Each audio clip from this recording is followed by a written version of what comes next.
Well, everybody, welcome to the last video in this room. Not gonna lie to you, I'm in my pajamas. Well, I'm an adult, so I don't really have pajamas, but I'm in what I'm gonna wear to bed tonight. We're in the middle of moving. We're in the middle of this is the last day that I'll be here. And so I want to say a couple things. Today we're going to talk about why I love Flesh and Blood, and we're going to talk about all the other collectibles I've done. I've been reminiscing as I've been packing this room on all the things that I've collected in my life, and I just got to thinking, like, what is it that made Flesh and Blood, or makes Flesh and Blood special to me, and what makes me excited about it enough to like start a YouTube channel about it. So we're going to talk about that, but first off, I want to say thank you to the 1,272 of you who started following me in this. This is a 11 by 10 foot room. It just baffles me. I'm very thankful, and so I wanted to say thank you for that. The second thing I want to say is there's not going to be an EV video today. Today's probably Saturday.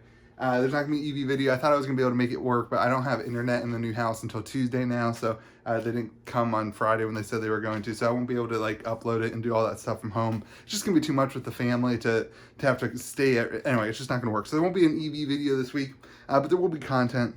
We'll get back to the EV next week. All right, let's get into collectibles. So I want to talk about all the things that I've collected, and then I want to talk about what I think makes Flesh and Blood so special. And so as I'm being nostalgic in this room, just like thinking of the different seasons that this room's gone through. This is like the man cave, right? Like we're in a 1,100 square foot home. This is like the room that I said to my wife that this is my room.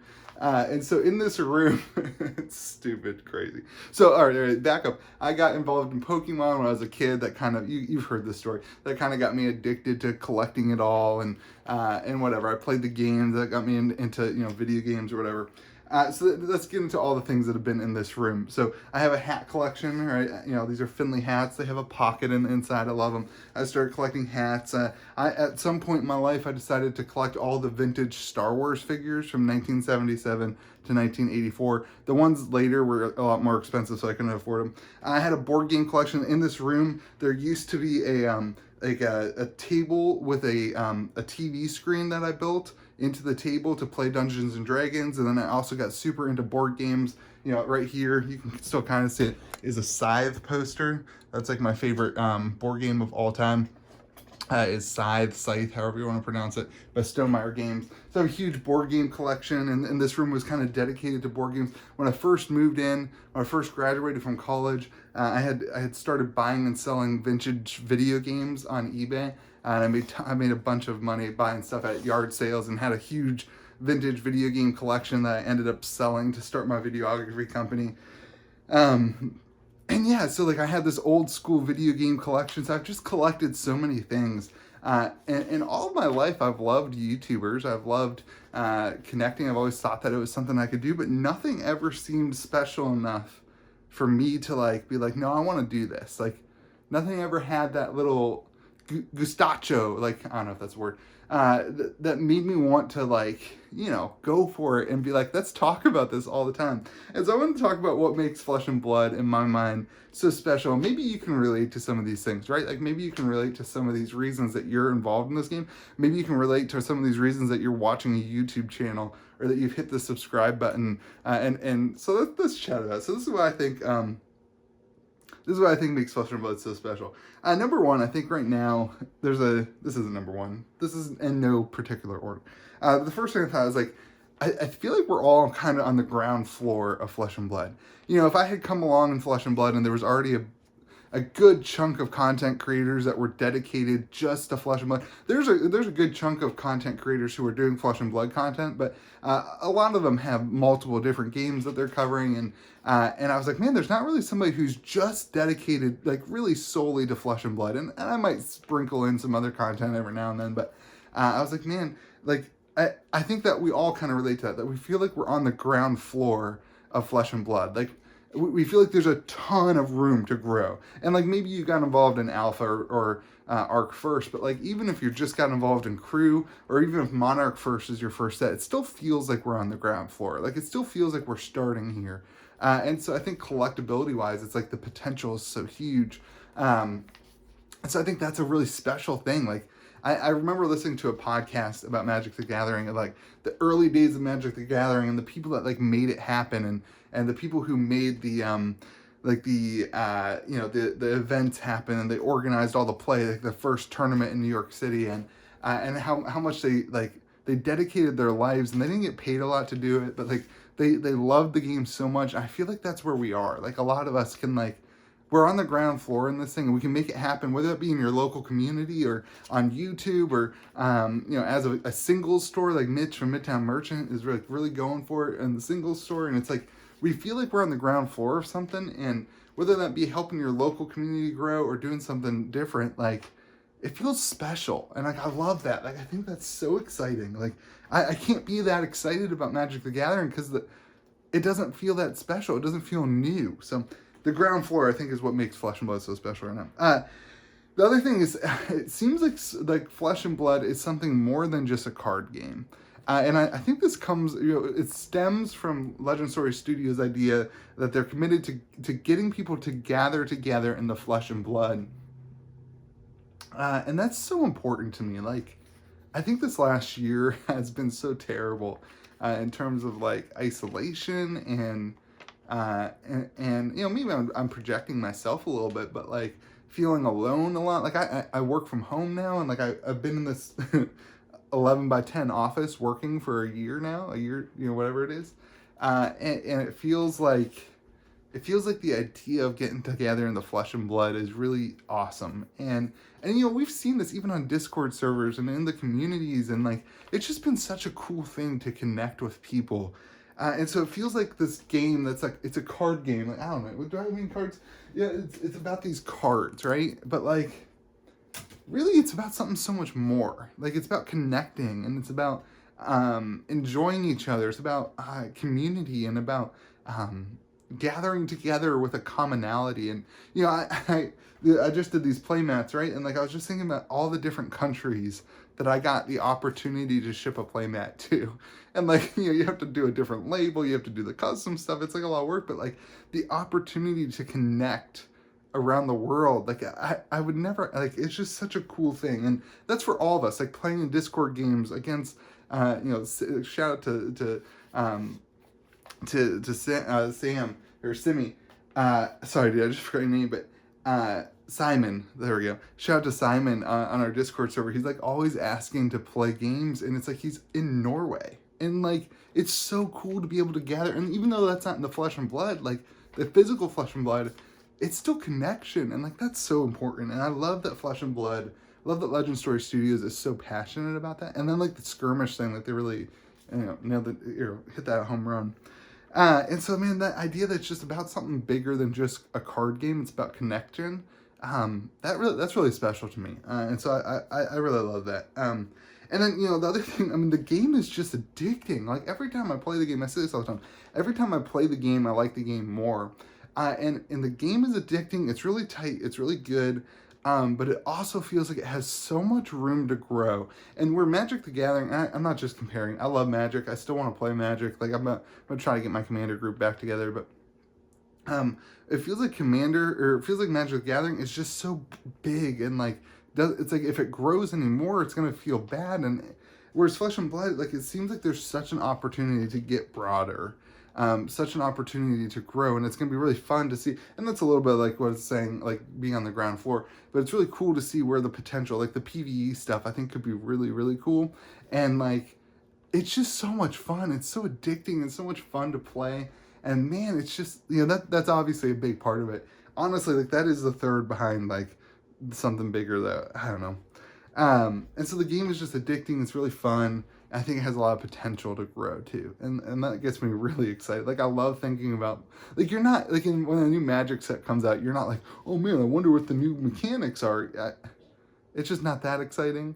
But with Flesh and Blood, we're like, oh my gosh, what are they going to do? Are there going to be new classes? In Magic, you're not like, are they going to add a color? But like, are there going to be new classes? Are they going to do this or that? Like, there's so much to think about and so much potential, and it's just so exciting. Like, it's just an exciting time. And then the investability, like, I think that's an obvious one. Like, it's so cool to see, like, you buy a card. Like, I bought my crew collection, and I spent $60 for a cold foil blood sheath skeleton, and, like, now it's worth 600. Like, that's really exciting. Like, that's really cool. Like, don't lie. Like, even the people who say they don't like it, like, you like it. It's cool to watch your collection grow in value. And that's cool. I mean, that's not, like, the number one thing for me, but, like, it is a really cool, like, I love in any card game, any collectible, to be able to see your value grow. I mean, obviously that's why I started doing the EV videos. I wanted to track my own collection, and then somebody said, hey, you should share this with everybody. And then somebody said, hey, can I tip you? And that's when I decided to start the Patreon.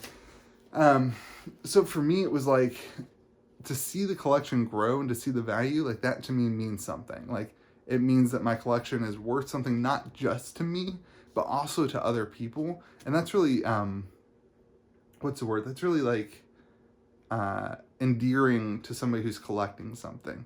That kind of solidification that your cards or your collection means something, that it's important. And that's really cool. I think that's an important part of a TCG. And then the last thing, and this is probably the most important thing for me personally, but I think it's a lot for other people too, is the community. Our community has been, for the most part, so healthy and non-toxic. I mean, there have been certain days or certain elements of our community that have been toxic. I think, Monarch pre-orders, were kind of getting into that a little bit. But for the most part, we've seen that our community is about something more than just the game, and about something more than just ourselves. We've seen people, even with the skirmish event, like local game stores, like Compete Sports, like donating all their money from the thing to research for Lou Gehrig's disease, ALS, and just stuff like that is really cool. But then also just like the interactions that we have in the community. Like I remember one time I was just like on Facebook, and somebody was like, hey, I really want to finish my collection. I'm looking for, I don't remember what card it was. Does anybody want to trade for this? And somebody was like, hey, I don't need that card, but I'd love to trade for you just to finish your collection. And like, just that kind of kindness. And I really hope as we move forward as a community and as we grow, because this game, man, Monarch is going to blow us up. It's going to get so big that the timing of the release of Monarch in America and the rest of the world is kind of different, whatever, but like April 30th, and then Biden comes out and says, I think he said May 1st, or either May 1st or June 1st, everyone's going to have a COVID shot. Like, the timing of everything is going to just expand this game unbelievably. And I really, really hope, really hope that our community can keep the kindness. And I want to challenge you with that too. Like, let's just be kind. Let's just be kind. Like, at the end of the day, even if you don't get what you want, or your day's not going the way that you think you wanted it to, you still have the chance to choose to be kind. And I hope our community keeps doing that, because that's one of the things I think has been really valuable about our community, is that it's been an encouragement to other people. And that's really super important. And then the other part of that community is you. And for me, selfishly, like, it's been so cool to hear your stories, to hear your whale, dolphin, lucky fish stories, to hear just, you sending me a message and saying, hey, look at this card I picked up, or I pulled a heart or pulled an eye. And it's just so cool to hear from you. And it's so cool to interact with you guys. That, to me, the reason that we do this right here, and not the Enlightened Strike playmat. I mean, that's cool too. But the reason we do this is to remind me that each and every person on this channel is an individual, and has their own interactions in our community and matters. And so I want you to know that I'm thankful for you, and that you are a big reason as I think about why Flesh and Blood is such a special thing to me in terms of collections, and why it has that little edge to me. It's just you. It's just knowing you and hearing from you, and that's just been really important to me. So I want to say thank you. As we start, kind of taking stuff down from this fall, right? Like, we start putting stuff, I've literally have boxes here. I'm literally boxing up this room right now. The last night in here. I just want to say thank you. Like, I want you to know, that I appreciate you, and I want you to know that I really appreciate this game. This needs to go in a different box, but And I appreciate this game, and I appreciate the times we've had in here, and I'm looking forward to the future. Legend Story Studios, you know, you're super important to me. I don't know if you guys have noticed this, but like, these are all the letters that people have written. You can write me a letter in my P.O. box. It's in the description. And this was the one from Dan in our thing. This is, you know, this is the one from Tim who sent me the eye, and this is the patron who, DK, remember the patron who sent me the alpha box, and this is Critical Games and Hobbies who gave that big giveaway a couple weeks ago, and it's just so cool I've got some of the lucky dog, you know, the lucky fish stories over there just sitting around, and it's just been really cool, and I'm excited to see where the channel goes. But you know what, if something happens tomorrow and Flesh and Blood goes away, I'm still super thankful for you. Like, I'm still super thankful for this community. I'm still super thankful for this whole thing. And this is a special game. And it's going big places. And I'm glad to have gotten involved. And I'm glad to have taken the plunge on it. I remember the conversation I had with somebody. I almost didn't buy that arcane box, or those arcane boxes. And, you know, let's just say that, like, I'm very glad I did. Hey, remember to be kind to the people around you. All of them, okay? Remember to be kind to them.